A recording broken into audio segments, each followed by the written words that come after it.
Hey guys, Mary Meet, and I apologize for filming this kind of long ways.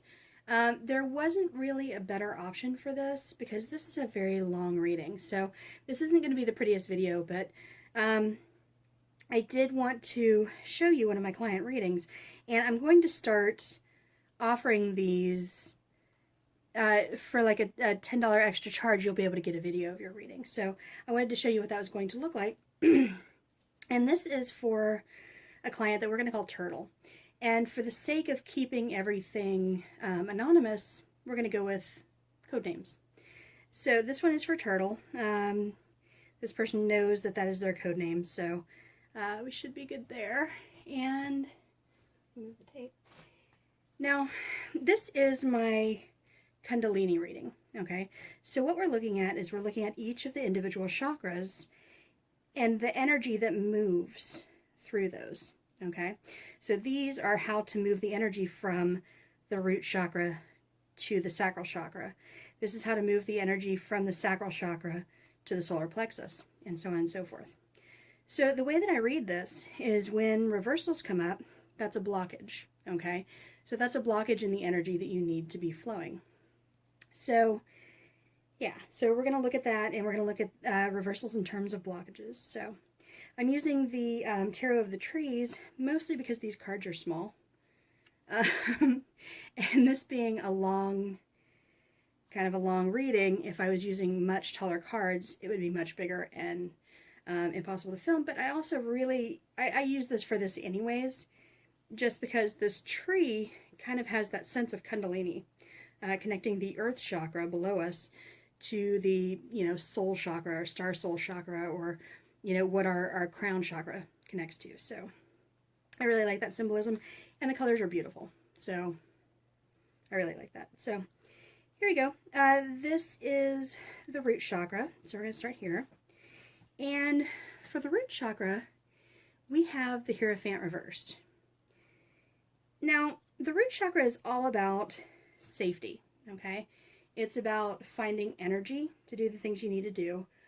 It's about being grounded and being stable. And with the Hierophant reversed, well, there aren't a lot of rules. Okay, everything is like really chaotic. All right, the Hierophant is like systems, the things that we put into place to kind of keep us on track, right? So everything's in chaos. And so this person is not feeling very safe. Okay, they're not feeling very stable. They're not feeling very grounded. So this person definitely needs to work on the root chakra energy, and for that we use red jasper. And this is actually mookaite, but it's a form of red jasper, and that actually sustains during stressful times. It absorbs negativity, and it strengthens your boundaries. And very often, if you've got issues with the root chakra, it's about boundaries and your personal safety and your personal space. So it's really good for that. This is also really good for health and strength. So if everything's a little crazy here, you can use that health and strength to move forward. Now moving here, we have the Eight of Cups.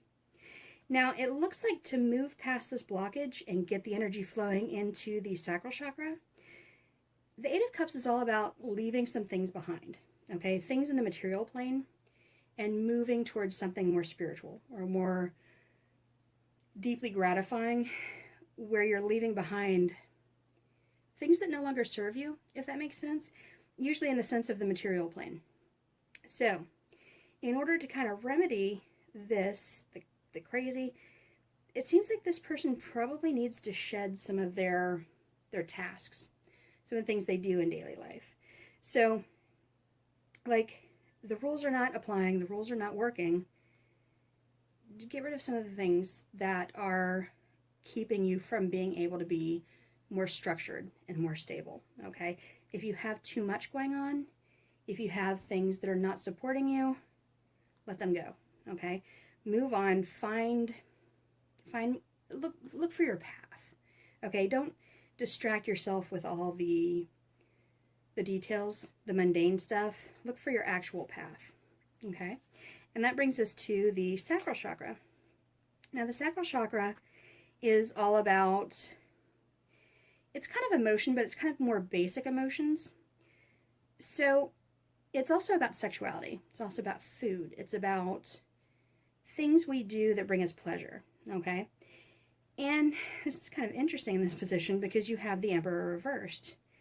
Now, with this in this position, this brings me to the idea that you don't have a strong male figure in your life as far as like a sexual partner, someone that you enjoy being with, someone that you find joy with. Yeah, I mean, the Emperor is about, and also, a little bit about rules and structure and logic and things like that. So, the person in your life who should be filling this role is maybe not logical, maybe not supportive or strong for you. The Emperor is very strong. And yeah, so we've got a lot of blockages here in the lower chakras. You need to work on these first before anything else, okay? So you need to deal with setting yourself some structures and some daily tasks, ritualize your life a little bit to cut down on chaos. Let go of the things that are adding to that chaos. And yeah, look at who is supposed to be supporting you and whether or not they're actually supportive. So for the sacral chakra, we have orange calcite. And orange calcite, that balances your emotions, and it also removes fear, and it energizes and cleanses, okay? So that's like that kind of energy that we're working for right here. We want to be cleansed of anything that is blocking us here, because that really affects how things flow further up the line. So, moving from the sacral chakra up to the solar plexus, looks like the energy is the King of Swords. Now, the King of Swords, to me, swords are about being discerning, okay? They're about communication. They're about thought, being analytical, being very logical about things, but it's also about discerning things. And swords also cut, okay? So swords to me are about cutting away. So again, that comes back to this where you're leaving things behind that don't serve you. Maybe you need to cut some things away, okay? Maybe you need to be like, no, draw a boundary. This is not okay. So the King of Swords, that's upright though. So it seems like you're doing pretty well as far as thinking about cutting away the things that prevent you from enforcing your will or acting your will in the world, okay, which is what the solar plexus is about. So keep doing that. Keep looking at what can be cut away. Keep looking at what needs to be carved out of your life. Yeah, that's going to serve you well. So here we've got the solar plexus, which again is about your will. It's about doing things in the world. It's about how you go forth and interact with people, your confidence, that sort of thing. And here we've got the Ten of Wands. And the Ten of Wands is about burdens, okay? This is where everyone keeps shoveling their shit on you, basically. So you're having, and this is not turned, so it's not necessarily a blockage, but it's just kind of where you're at right now, where you're taking on so many responsibilities, usually in work, also in life, where, I'm sorry, let me pause. I apologize, my cat was really interested in what I was doing. So we were at the Ten of Wands here in the solar plexus, and that really signifies just that you have so much shit going on. You're having trouble enacting your will in the world because you're kind of helping everyone else with all of their shit, okay? So that's not a good position to be in, and you're kind of bending under the pressure of that.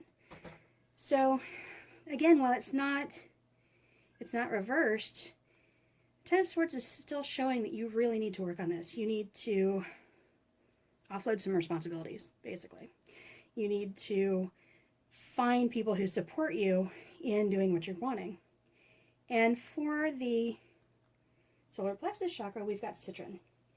And citron is warming, it's energizing, which is good for the solar plexus because it's all about that will, it's about that motivation. And citron is good for success. It's good for self-esteem, self-confidence, motivation, optimism, and manifestation, okay? But in order to get there, you've got to get rid of some shit, okay? You need to be discerning. You need to move away from material things and like the details that are dragging you down. Cut some stuff away and release your burdens, all right? Now, we are moving up to the heart chakra. And, okay, that's really cool. The King of Cups, that's a great card, because the King of Cups is about emotion and being fully present with your emotion, but it's also emotion balanced with logic, okay? So in order to move from these burdens, you need to like accept your emotions, like deal with your emotions. Don't try to suppress anything, but just make sure they're balanced with logic, okay? So this is going to be an emotional thing to you, moving from all these burdens you have into your heart and into love and kind of compassion for others. You've got to get rid of all this shit first. So, going through the King of Cups, and that is where you have mastered your emotional life, okay? So, definitely that's something that needs to be worked on. And then we're moving into the heart chakra, which is the Two of Wands. Now, the Two of Wands it's a card of, like, for partnerships, for really great, fruitful partnerships, where both parties are really excited, really, helping each other out, really contributing to the relationship. And so if you can deal with all this, you might end up here, okay? You just have to deal with this first. And yeah, it's kind of like you have this vision of this in your heart. You have this vision of what it would be like to be in this partnership where you are completely supported, you are completely an equal, okay? Where, it's two people growing together. Wands are very much about growth. So it would be growing together instead of, being a burden. So for the heart chakra, we're using malachite. And malachite brings balance. It brings harmony to your heart. It draws out your deepest feelings so that you can kind of deal with those. So you can kind of move through those. And yeah, it opens you up to love.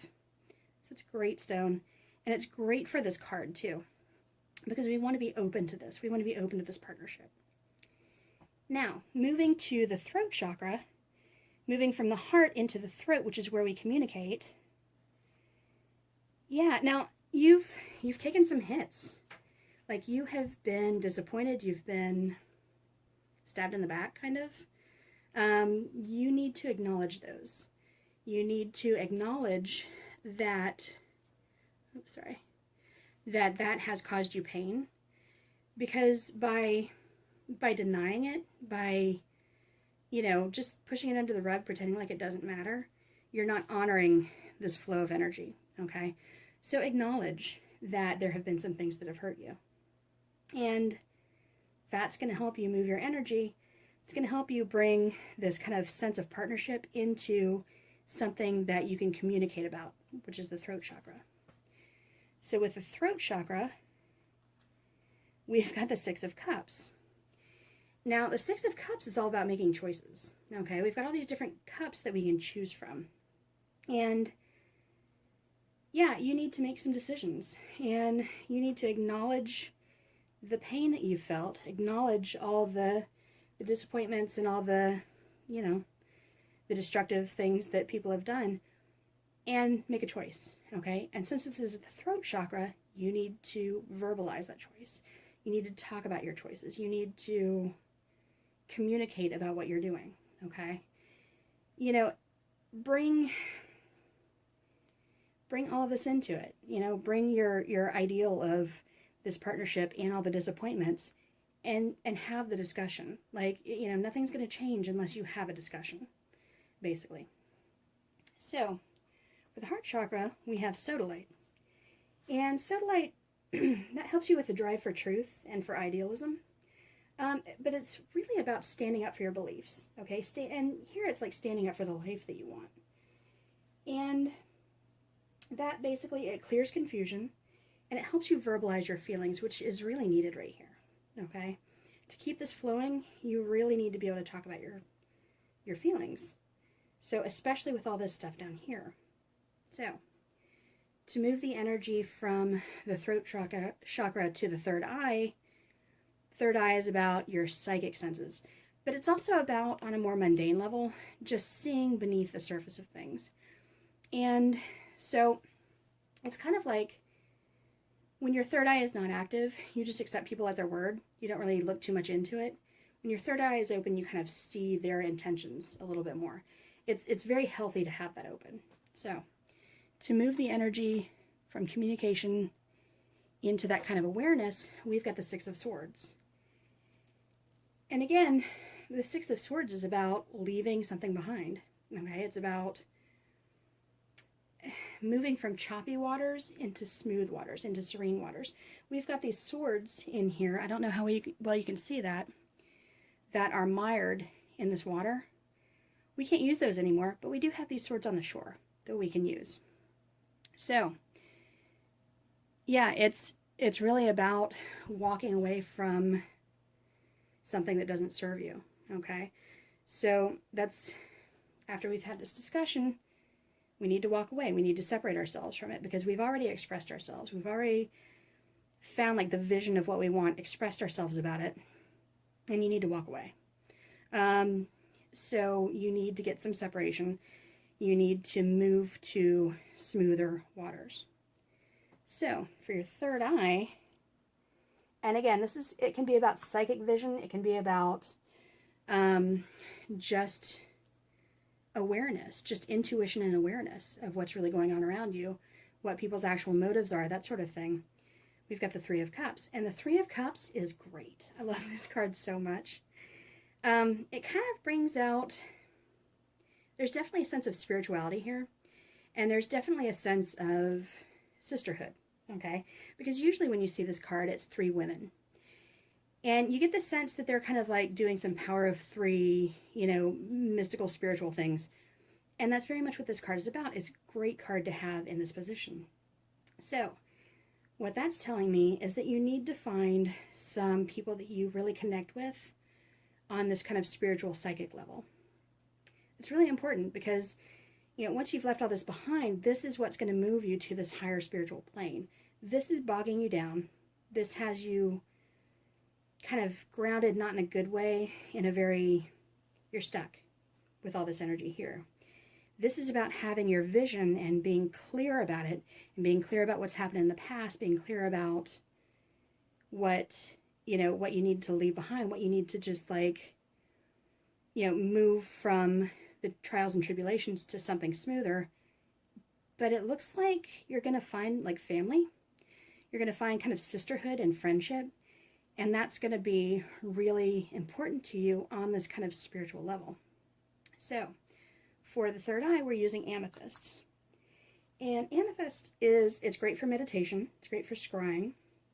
It's great for spirituality, but more about reaching higher states of consciousness. Now, it also gives you mental clarity, which is kind of nice because with all this being a little, this is really confusing. With this being difficult, that clarity is really going to serve you well. So now we're getting into the final little bit where we're moving into the crown chakra. And the crown chakra is what connects us to the universe, okay? It connects us to deity. It connects us to all that is outside of us that we can draw on, okay? For energy, for clarity, for spirituality, that sort of thing. So moving from the third eye to the crown chakra, we've got the Knight of Wands. And the Knight of Wands, it looks like that's blocked. Now, the Knight of Wands is very much about kind of, again, being full force, go forward. Wands are about fire and passion, about going and doing things, and so are the Knights. So it's about taking action. So I think this is telling us that you need to not take action. You need to rest and give it time for your spirituality to kind of come through for you. All this stuff is blocked right now, but it looks like the energy flow, once you kind of go through all these steps, is really going to clear up. And maybe you just need to take a break and sit back and focus on your spirituality, but don't quest for it, okay? Because it's going to come to you. Don't chase it. Chasing spirituality doesn't really work. It's kind of just something that shows up when it's needed, if you will. So, now your crown chakra, and this is this is your final card. That's interesting. Now, the Nine of Cups, I'm sorry, I had some pet problems. Now, okay, so we've got the Nine of Cups here, and the Nine of Cups is about like a wish that's not being fulfilled, okay? So with the Knight being reversed, the Nine of Cups being reversed, it seems like maybe you're not going to hit that kind of higher spiritual level just yet. And that does kind of make sense because you've got all this to deal with. You know, you've got to really reverse what's happening here. You've got to take the steps that are outlined here, and then maybe those will be upright for you. So you're going to be looking for enlightenment. You may not get it now, but that's cool because you have some things to do first, and that's fine. So for the crown chakra, we're using selenite. And selenite is about, it's about higher guidance, okay? Finding guidance from your higher power. It's about a link to your light body, okay? So your aura, just all of your energy that surrounds you. This is about accessing past lives. It brings peace for spiritual work, okay? So, yeah. So, I mean, that's my final take from this is you've got to deal with this stuff first. You've got some really basic stuff that needs to be dealt with. You need to find some structure in your life. You need to find that structure by moving away from the material things that are bogging you down towards the spiritual. You need to, yeah, I mean, you need to think about your partnerships and like who's strong for you, who's looking out for you, because you're not getting a lot of strength or support. You need to think about what needs to be cut away, okay? Think about, you know, discern what is important in your life, cut away anything that's not, okay? You've got all these burdens, you know, you've got, and it seems like your solar plexus is strong. It has to be for all these burdens that you've taken on. You are working your will, but you're kind of putting all of your personal power into things for other people, and you need to put them into things for yourself, okay? You've got the King of Cups here, so you need to really balance your emotions. You need to balance your doing with your feeling, okay? And you need to, you know, if you don't have this vision of what you want in your heart, this partnership, you need to create it. You need to think about it. You need to really spend some time on it. You need to acknowledge that you've been hurt, acknowledge that you've been stabbed in the back, and then you need to like make choices. And don't just make choices in your mind. You need to make choices and enact them and talk about them and verbalize them and make them happen, okay? And then you need to, again, leave more stuff behind, because after you've made these choices, you're going to be walking away from turbulence into calmer waters, okay? And while you're doing that, you're going to find some really good friendship and kind of spirituality, and you're going to find some comrades in arms, okay? You're going to find some people who are on your same page, who want the same things that you want, and that's really exciting. So then, you know, it's saying, after all this, you know, honestly, with the Knight of Wands reversed there, it may even be that you just don't have the energy to really get to that next level, and that's fine. You may not be in a place where that's important to you right now. Work on this stuff first, okay? And you're not going to get your wish, and that's cool. You know, honestly, sometimes you need to take a step back and you need to focus on this stuff. This stuff is all important. This is the basis from where all the rest of this comes from. So, don't worry about that so much. Definitely pay attention to finding your tribe, if you will. Definitely pay attention to making your choices and speaking your truth. Definitely create a vision of what you want. Look at some burdens that can be released. Think about your partnerships. Think about who's strong for you. Maybe that's what needs to be cut away. And think about how you can kind of structure your life a little bit more to where it's not so crazy. So that's it. Let me know if you have any questions. I will send links for you to get in touch with me. And, you know, definitely ask me any questions that you have. I'm happy to answer. And that's it. I hope you're having a great day. Thank you for purchasing, and blessed be. Bye-bye.